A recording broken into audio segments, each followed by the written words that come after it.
Pemirsa, pemanfaatan tenaga gajah untuk mengangkat material kayu yang berat akibat terjangan banjir dan longsor di PD Jaya Aceh menuai pro dan kontra. Meski BKSDA menyebut pemanfaatan tenaga gajah disesuaikan dengan kemampuannya, aktivis pecinta hewan menyebutnya sebagai eksploitasi. Kita akan membahas isu eksploitasi gajah untuk memahami kemampuannya bekerja bersama dokter hewan Muhammad Agung. Selamat sore, Dokter Agung. Selamat sore. Iya, dokter, ini kan kalau kita memahami bagaimana gambar-gambar yang viral beberapa hari terakhir ini, bagaimana gajah kemudian digunakan untuk mengangkut atau membersihkan puing-puing. Kemudian netizen komentarnya adalah ini habitatnya sering dirusak, tapi hari ini ketika terjadi bencana justru malah dipaksa untuk menolong manusia menjadi eskavator atau menjadi alat berat. Komentar Anda seperti apa? Ya, kalau menurut saya kita nggak bisa membatasi dalam artian pemikiran ataupun imajinasi teman-teman netizen yang melihat fenomena sekarang gitu. Habitatnya dirusak, malah gajahnya digunakan untuk membersihkan puing-puing dari bencana alam. Tapi ya saya rasa ini memang sudah pernah terjadi sebelumnya, bukan hanya baru kali ini gajah digunakan untuk membantu proses bencana alam. Dulu waktu tsunami di Aceh juga gajah-gajah Cina itu digunakan gitu untuk membantu relawan membersihkan sisa-sisa pasca tsunami. Jadi ini memang bukan hal yang pertama dilakukan di Aceh. Baik, ini bukan hal pertama. BKSDA juga berargumen yang sama bahwa memang punya gajah-gajah yang terlatih ini punya pengalaman untuk penanganan bencana. Tetapi batasannya bagi gajah atau seekor gajah yang meskipun terlatih, Dok, harus di mana batasannya ketika dia dipekerjakan untuk membantu membersihkan puing-puing? Mungkin bisa didetailkan dari sisi beban yang bisa ditanggung oleh gajah, jam kerjanya berapa lama, dan harus seperti apa penanganan pawang-pawang atau pelatih-pelatih gajah ini agar bisa tahu batasan bekerjanya sampai mana? Iya, baik. Kita mengukur dari kemampuan gajah itu pastinya secara sudut pandang kita melihat, pasti kita melihat dari posturnya yang sehat gitu. Terus nafsu makan yang bagus, kesehatannya dijamin oleh dokter gitu. Tapi yang perlu kita ketahui, gajah ini bekerja di siang hari, pagi, siang, sore. Mungkin teman-teman juga tidak mempergunakan gajah itu full seharian dari pagi ke sore. Ada jedanya, ada gajah yang akan minum, ada saat yang beristirahat. Sudah pasti teman-teman yang melakukan evakuasi sudah pengalaman dan mereka paham tentang karakter gajah mereka masing-masing. Nah, yang paling penting ada dokter hewan yang tetap standby di situ yang selalu memeriksa kondisi gajah pagi, bahkan siang, bahkan sore, untuk memastikan gajah tetap dalam kondisi prima dan menjaga kondisi gajahnya tetap sehat. Untuk gajah bekerja terlalu berat itu juga tidak boleh gitu. Di masa kan liar dulu sebelum ada alat-alat berat yang masuk ke hutan, mereka menggunakan gajah untuk menarik kayu-kayu gitu.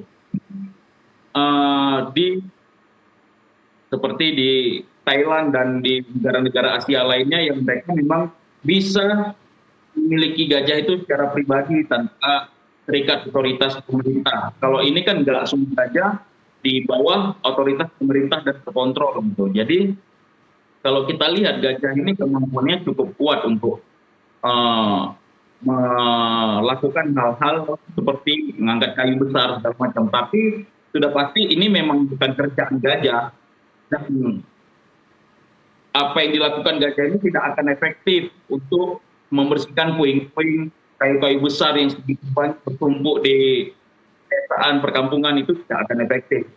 Apalagi gajahnya cuma 4 ekor gitu, itu tidak efektif dan memakan waktu terlalu lama apabila kita mengandalkan tenaga gajah gitu. Oke, kalau Anda mengatakan tidak akan efektif, Anda sendiri sebenarnya posisinya, Dok, lebih baik diteruskan penggunaan gajah ini untuk membantu manusia membersihkan puing atau sebenarnya ini harusnya jadi pilihan terakhir? Tetap saja harusnya manusia mengandalkan alat berat. Kalau dari sudut pandang saya sebagai dokter hewan, memang beberapa kasus seperti hewan itu ya kita jadi sebagai mitra kita gitu, terutama dia hewan-hewan yang pintar seperti kita anjing pelacak gitu, kita gunakan kemampuan dia untuk melacak dan lain sebagainya. Gitu juga gajah dengan memiliki power yang kuat, dia juga sering digunakan untuk kerja-kerja yang sesuai postur tubuhnya gitu, dengan catatan tidak boleh berlebihan. Nah, kalau memang kita mau bergerak lebih cepat, saya rasa lebih efektifnya kita menggunakan alat-alat berat. Tapi saya tidak tahu detail sampai saat ini kenapa BKSDA menurunkan gajah gitu. Mungkin bagian dari kontribusi mereka karena mereka integritas di situ. Tapi saya yakin pemerintah Aceh juga akan cepatnya mengerahkan alat berat untuk membersihkan sisa-sisa banjir bandang itu. Iya, kalau Anda mengatakan harusnya jadi mitra, ini kemudian memang membangkitkan koneksi atau ingatan kita bahwa beberapa hari sebelumnya ada anjing yang digunakan untuk membantu bencana, anjing reno, anjing pelacak itu yang kemudian akhirnya mati karena kelelahan. Harusnya belajar dari kasus itu seperti apa sebenarnya penggunaan gajah ini kemudian agar benar-benar tidak diperlakukan atau tidak digunakan berlebihan sampai kemudian melebihi batas kemampuan mereka. Ya, makanya seperti yang saya katakan tadi, sebenarnya yang mengetahui kerja di lapangan itu ya teman-teman Mahot. Mahot ini yang bisa kita katakan yang merawat gajah sehari-hari. Istilahnya itu Mahot. Dia berbeda dengan kita, Mahot.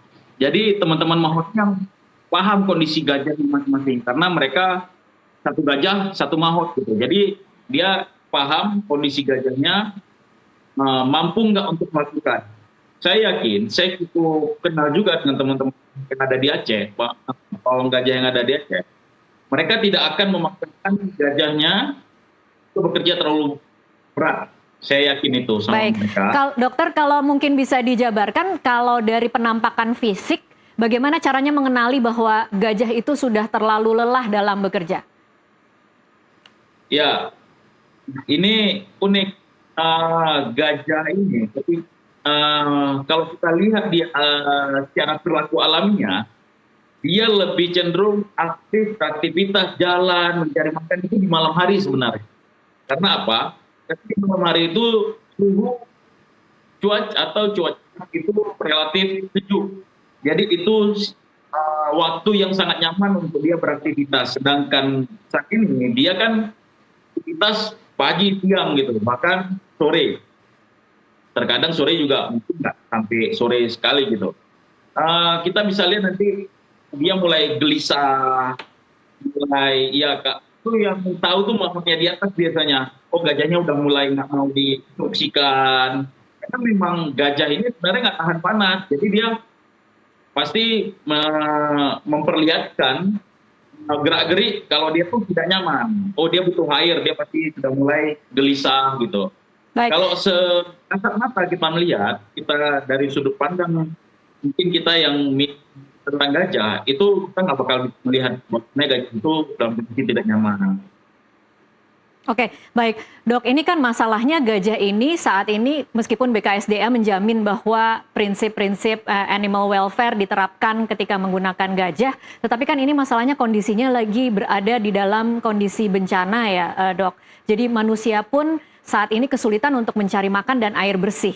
untuk bisa berpikir bahwa gajah akan mendapat akses terhadap makan dan air bersih dan istirahat yang cukup, itu kemudian memang menjadi pertanyaan. Anda setuju tidak dengan anggapan bahwa ketika gajah ini dipekerjakan di dalam habitat asli mereka, tetapi kondisinya memang pasca bencana yang mungkin akan rawan memicu stres dan juga rawan memicu cedera? Iya, itu bahasan yang cukup ramai mungkin saya lihat di kolom media sosial. Itu kalau kita melihat dari sudut pandang medis ya, sebagai tim medis, tim yang bekerja untuk medisnya gajah, kita nggak, saat ini kita nggak minim untuk memberikan rekomendasi gajah bekerja di luar, ataupun gajah-gajah dilakukan untuk atau atraksi gitu, kita nggak merekomendasikannya. Dan itu juga sudah mulai diterapkan oleh pemerintah, gajah tidak boleh lagi ada dan tidak ada sebenarnya hal-hal seperti ini gitu. Ini juga memancing kembali teman-teman pemerhati atau penyayang satwa untuk berkomentar ketidaksetujuan mereka terhadap kebijakan BKSD Aceh mungkin itu. Otoritasnya pada saat ini BKSD Aceh. Baik, terakhir mungkin Dok, kalau Anda sendiri kira-kira pesan untuk BKSDA bila masih akan terus menggunakan gajah di hari-hari ke depan, harus seperti apa prinsip-prinsip yang mungkin dijadikan batasan agar mereka tetap dengan kesadaran penuh menjaga kesehatan dan keselamatan gajah dalam bekerja? Ya, jadi memang per hari ini saya mendapatkan informasi bahwasannya tidak hanya dokter hewan BKSDA yang disampaikan di lapangan, itu juga BKSDA bekerjasama dengan dokter hewan dari kedokteran hewan di Banda Aceh untuk mengirim tenaga medis untuk memeriksa secara berkala gajah yang ada ya, ataupun gajah yang sedang bekerja di PD Jaya. Saya rasa ketika di situ sudah ada dokter hewan, sudah apa ya, sudah medis ataupun menjawab kesehatan gajahnya di sana. Yang paling penting memang saya rasa dia tidak boleh bekerja terlalu secepatnya mungkin dialihkan sebagai kerjaan alat berat. Baik, mudah-mudahan ini memang dijadikan prinsip, dijadikan pegangan dalam menggunakan gajah sebagai mitra untuk membantu proses pemulihan di lokasi bencana. Dr. Muhammad Agung, terima kasih untuk waktunya bersama kami di NTV Prime. Dan pemirsa tetaplah bersama NTV Prime, usai jeda kami masih akan kembali dengan sejumlah informasi lain.